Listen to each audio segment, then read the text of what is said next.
Fala pessoal, vamos aprender mais um pouco? Se você chegou agora, não viu os vídeos anteriores, olha aí na descrição desse vídeo que eu coloquei o link dos vídeos anteriores, tá? Aqui nas playlists do canal também tem a playlist a Caminho da Independência Financeira e a gente já tem vídeo aí sendo colocado com bastante conteúdo. A gente já está caminhando aí para mais da metade dos 10 vídeos que a gente se propôs a fazer. E hoje, dentro dessa proposta aí de informação a caminho da independência financeira, desses 10 passos que a gente está comentando, a gente vai falar das perdas, da aceitação das perdas. Você pode até se questionar se isso não é a mesma coisa do erro, e eu vou te explicar que não. Inclusive, vou fazer um paralelo sobre mercado financeiro, que é parte aí do que originou essa série de vídeos que a gente está fazendo. Então, vamos falar sobre as perdas. O que é uma perda? Vamos dar o exemplo prático do mercado financeiro. Você entrou no mercado financeiro e aí você fez uma determinada operação e você perdeu R$ 10. Esses R$ 10 que você perdeu já era, você goste ou não. Então, quando a gente fala de aceitar as perdas, a gente tem que entender que o que passou já passou. Tem uma, um comentário que eu acho interessante, eu até coloquei esse espelho retrovisor aqui como uma referência disso, que o para-brisa do carro ele é muito grande quando você olha para frente, o espelho retrovisor é pequeno, porque você tem que olhar para frente e não para trás. O para trás ele é só uma referência. Então, quando você está num processo, está empreendendo alguma coisa, ou você está no mercado financeiro, ou você está tentando equilibrar suas contas e você, por impulso, você gastou um dinheiro que você não podia gastar, isso é uma perda que você tem que aceitar. E aí você vai aceitar simplesmente aceitando? Não, é a mesma visão crítica que a gente falou do erro. Entende o porquê que você perdeu. Aceita de um jeito que você vai aprender com aquilo. Por que é importante você entender com aceitação de perda? Então, voltando aí no exemplo do mercado financeiro, que é um exemplo que você tem um risco altíssimo, e aí por ter um risco altíssimo, você também tem um ganho muito alto e uma perda muito alta. Então, você tem um ganho, uma perda associada, que você percebe, dependendo do tempo que você estiver fazendo as operações, de uma forma muito veloz, muito ágil.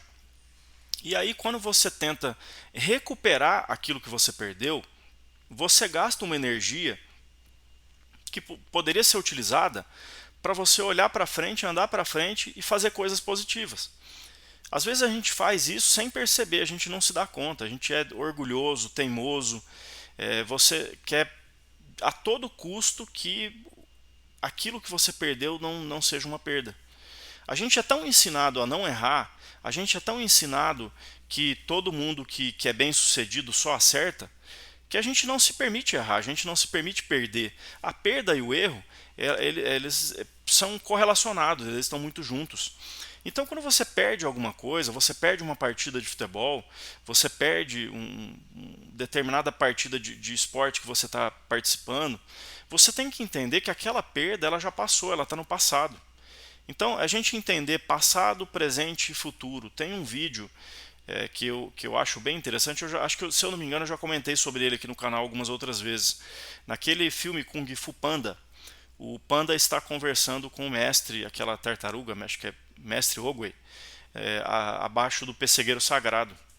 E aí ele conversa com ele, falou: olha, você foi no passado, você não está conseguindo andar, você tem que entender que o passado já passou. O futuro ele ainda não chegou e o presente ele é uma dádiva, por isso que ele é chamado presente. Então a gente tem que olhar o passado como um norteador do que aconteceu. A gente como sociedade tem que olhar as crueldades que aconteceram no passado, os erros que como sociedade a gente cometeu, como um ensinamento para que a gente faça melhor da próxima vez. Mas não ficar olhando para trás eu fiz errado, eu fiz errado. Tudo bem, você fez errado, mas o que você está fazendo para da próxima vez você fazer melhor, você fazer para frente? Então, olhe para frente, não tenta recuperar, tem uma expressão no mercado financeiro que fala que a gente fazer dinheiro novo. Tenta fazer o novo, faça o novo. produz alguma coisa melhor, alguma coisa nova, mas sem o vínculo excessivo com o que já passou, como se você precisasse recuperar aquilo. Se você tiver dentro do equilíbrio, a gente falou das despesas e receitas, né? Então entende, por exemplo, que eu tenho o meu salário e suponhamos que eu ganhe 2.000 por mês e dentro das minhas contas, que são as despesas, eu fiz um gasto, sei lá do que, não vem ao caso, de R$ 500. Então, eu gastei no meu salário, se eu não estou fazendo a conta errada, 25% do meu salário naquele gasto de R$ 500, que pode ter sido um gasto que eu não deveria ter feito. Eu já gastei aquele dinheiro, ele não vai voltar. Não adianta eu ficar fixado naqueles R$ 500 que eu fiz. O que eu tenho que fazer? Eu tenho que procurar gerar receitas, além daqueles R$ 500, se possível, ou no próximo mês, na hora que entrar os 2.000 de novo, eu procurar um equilíbrio para que eu compense aqueles R$ 500 que eu perdi. E usar aqueles R$ 500 de perda como um aprendizado para que nos próximos meses eu faça melhor. Então, procura olhar a perda como um professor e aprender com os erros. E aqui eu trouxe uma expressão do mercado financeiro que é use o stop. O stop ele é uma ordem de parada no mercado financeiro que impede de você continuar perdendo. Então, o mercado financeiro, diferente de muita coisa na nossa sociedade, se você entra nele e não sai, você pode ganhar de forma infinita e pode perder também até chegar no zero. E às vezes, dependendo da operação que você tiver, também perder de forma infinita. Então, você coloca o stop para que você saia da operação. Exercita essa ideia de forma que você consiga sair de determinadas situações que vão te trazer perdas às vezes até maiores. Então, um exemplo de relacionamento interpessoal, você está ali conversando com a pessoa com quem você tem relacionamento e essa conversa ela começa a chegar num ponto de discussão, ela chega num ponto de exaltação, vira as costas e sai. Coloca o stop. Para aquela ação para que não fique pior. Você está investindo num trabalho que está te trazendo problema psicológico, não está te pagando o suficiente, que você não tem tempo para fazer nada. Analisa, botar um stop. Começa outra coisa. Então a gente tem que ser perseverante, a gente tem que ter disciplina, a gente tem que saber ir à frente, mas chega uma hora que não adianta mais, que você vai ter uma perda tão grande se você continuar, que é melhor você analisar e botar um stop. Você para ali. Então você diminui as possíveis perdas. E aí dentro das nossas práticas, entenda o motivo da perda, assim como a gente teve que entender o motivo do erro. Exercita a aceitação, então aceita a perda. Entende que ela já aconteceu, o passado não vai voltar. Uma perda, seja financeira, seja pessoal, sentimental, ela já aconteceu. O que você pode fazer são ações para frente. Faça um plano para ajuste da rota. Vamos voltar aqui de novo no PDCA. Planeje, executa, controla, faz os ajustes para você corrigir. Então as perdas elas têm que ser analisadas e muitas vezes elas geram a necessidade de ajuste. Analisa se você aprendeu com a perda, porque se você passou por ela, simplesmente aceitou, mas não aprendeu nada, você simplesmente perdeu. Aí não é muito inteligente. E como eu comentei, o passado ele é um professor. Você não tem que buscar o passado como meta. A gente não tem que buscar o que já aconteceu, o que já passou, com uma meta para frente. Meta é para frente. A gente vai se propor a melhorar, a gente vai se propor a caminhar andando para frente, olhando para frente.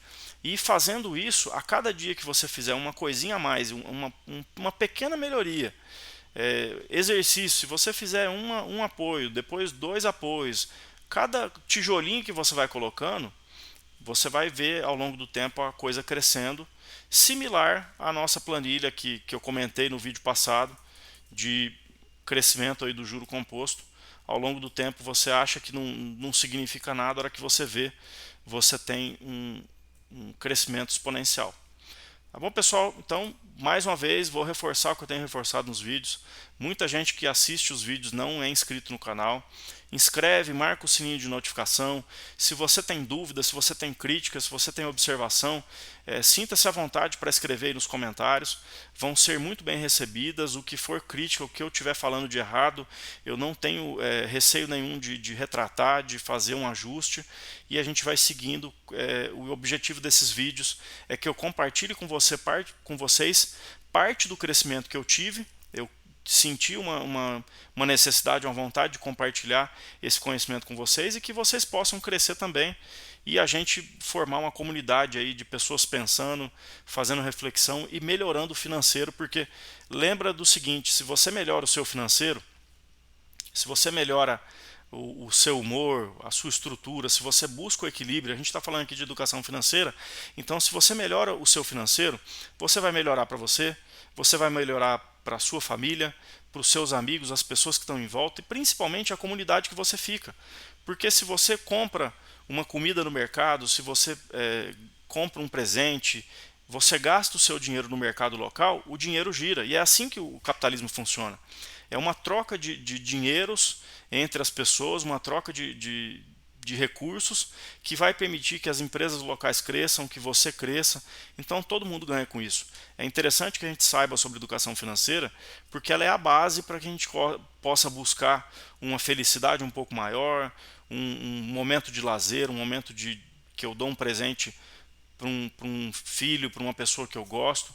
Isso é tudo importante para a gente. A gente tem na psicologia a teoria das necessidades de Maslow, que primeiro vem as necessidades básicas de moradia, de segurança, e aí você vai crescendo até chegar num ponto que você tem a questão de satisfação pessoal. Mas a satisfação pessoal está lá em cima. Se você não tiver a parte de baixo, e na nossa sociedade o que possibilita essa parte de baixo é o dinheiro, você não vai chegar lá em cima. Então não tem como você saltar etapas. É a mesma coisa do nenenzinho lá que precisava caminhar. Primeiro ele vai ter que desenvolver musculatura para poder conseguir ficar engatinhando, depois ele começa a andar, para depois ele pensar em correr. Tá bom, pessoal? Obrigado pela participação de todos e vejo vocês no próximo vídeo.